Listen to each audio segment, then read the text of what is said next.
Kyiv की एक मसरूफ सड़क पर एक अजीब वाकया पेश आया। एक नौजवान अचानक पुलिस की नज़र में आया। वो ना भाग रहा था, ना किसी से लड़ रहा था, बस कंफ्यूज्ड खड़ा था। पुलिस ने उसे रोका, इससे सवाल किए गए, लेकिन असल हैरत इसके जवाब में नहीं थी। असल हैरत उसके पास मौजूद एक चीज़ में थी, एक शनाख्ती कार्ड। पुराना, बहुत पुराना, सोवियत यूनियन का। इस पर लिखा था, पैदाइश 1932। यहाँ कहानी रुकती नहीं, यहाँ से शुरू होती है, क्योंकि वो आदमी इस उम्र का लग ही नहीं रहा था। वो ज़्यादा से ज़्यादा 25 या 30 साल का लग रहा था। अब सोचें, अगर आईडी सच हो तो वो 70 साल का होना चाहिए था, और अगर उसकी शक्ल सच हो तो आईडी गलत थी। दो पॉसिबिलिटीज, दोनों में कॉन्ट्रडिक्शन। पुलिस भी कंफ्यूज हो गई जब इससे पूछा गया, तुम कौन हो?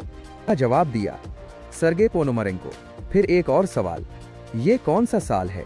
पुलिस ने कहा 2006। वो रुक गया, खामोश हो गया, फिर आहिस्ता से बोला, नहीं, ये 1958 है। ये वो लम्हा था जहां सब कुछ बदल गया।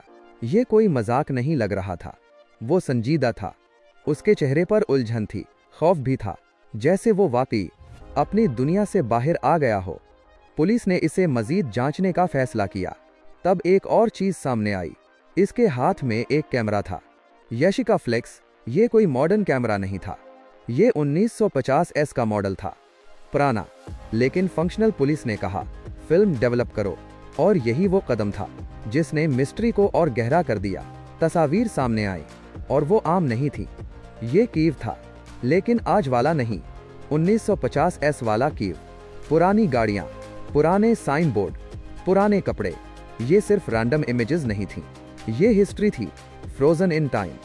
एक तस्वीर में वो खुद था, एक लड़की के साथ। वो दोनों खुश लग रहे थे, जैसे एक आम कपल हो, कोई अजीब बात नहीं। लेकिन फिर एक तस्वीर ऐसी आई जिसने सबको रोक दिया। आसमान में एक चीज, गोल, रोशन, गैर मामूली, किसी यूएफओ जैसी। जब इससे पूछा गया तो उसने कहा, मैं इसी चीज की तस्वीर ले रहा था।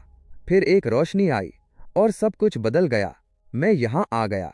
ये कहानी अब सिर्फ अजीब नहीं रही थी, ये खतरनाक हद तक मिस्टीरियस हो चुकी थी।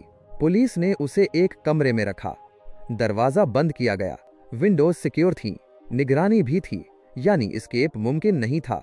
लेकिन अगले दिन दरवाजा खोला गया, और वो आदमी वहां नहीं था। कोई शोर नहीं, कोई तोड़ फोड़ नहीं, कोई निशान नहीं, वो गायब था।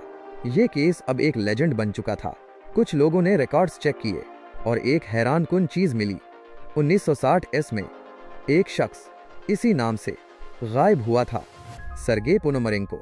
अब सवाल और गहरा हो गया, क्या ये कोइंसिडेंस था, या वाकई वही शख्स वापस आया था? लेकिन हर मिस्ट्री का एक डार्क साइड भी होता है, और यहाँ भी था। तहकीकात आगे बढ़ें और सच सामने आई। ये पूरी कहानी एक टीवी शो का हिस्सा थी। एलियंस सीसीटीवी फुटेज मैच नहीं कर रही थी, डेट गलत थी, तस्वीर में मैनिपुलेशन के साइंस थे, और पूरी स्टोरी स्क्रिप्टेड थी। यानी ये टाइम ट्रैवलर नहीं था, ये एक प्लान्ड इल्यूजन था, एक एक्सपेरिमेंट, एक नैरेटिव। लेकिन यहाँ एक सवाल बाकी रह जाता है, क्या टाइम ट्रैवल वाकई मुमकिन है? साइंस कहती है, लेकिन सिर्फ फ्यूचर में। इस कॉन्सेप्ट को कहा जाता है टाइम डायलेशन। अगर आप रोशनी के करीब रफ्तार से सफर करें तो आपके लिए वक्त स्लो हो जाएगा, यानी आपके लिए चंद साल जमीन पर दहाइयों के बराबर हो सकते हैं।